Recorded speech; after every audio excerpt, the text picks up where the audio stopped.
Maithili express की शानदार प्रस्तुति। दिलियो मोबाइल कीन के तोरा गे छौरी सिम जोरे जोरा। दिलियो मोबाइल कीन के तोरा गे छौरी सिम जोरे जोरा। एयरटेल दलियो जियो दलियो फोन तू करिए गे। एना नहीं चलतो कामे घूमे आइए हमारा गाँव में। गे छोड़ी पहले चलना कोचिंग में, गे छोड़ी पहले चलना कोचिंग में, गे छोड़ी पहले चलना कोचिंग में, गे छोड़ी पहले चलना कोचिंग में। खुशी रिकॉर्डिंग स्टूडियो बलुआहा।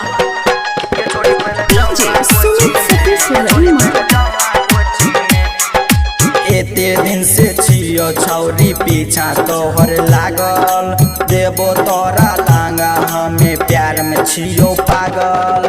एते दिन से छियो छौरी पीछा तोहर लागल, देबो तोरा लांगा हमें प्यार में छियो पागल।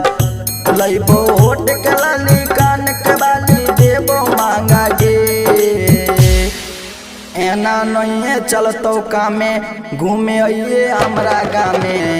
ये छोड़ी पहले चलना कोचिंग में, ये छोड़ी पहले चलना कोचिंग में, ये छोड़ी पहले चलना कोचिंग में, ये छोड़ी पहले चलना कोचिंग में।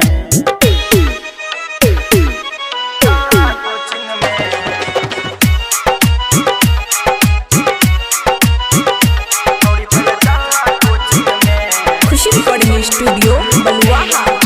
अली छौरी मिले लागै छी समाटे, देवी छौरी हमरा तू पढ़ले कौन क्लासे। अली छौरी मिले लागै छी समाटे, देवी छौरी हमरा तू पढ़ले कौन क्लासे। कहो विशाल अनसुन सुनतू सुनिल चलक बारी गे। कई छो सोन सिंगानिया बन जो तू हमर रनिया।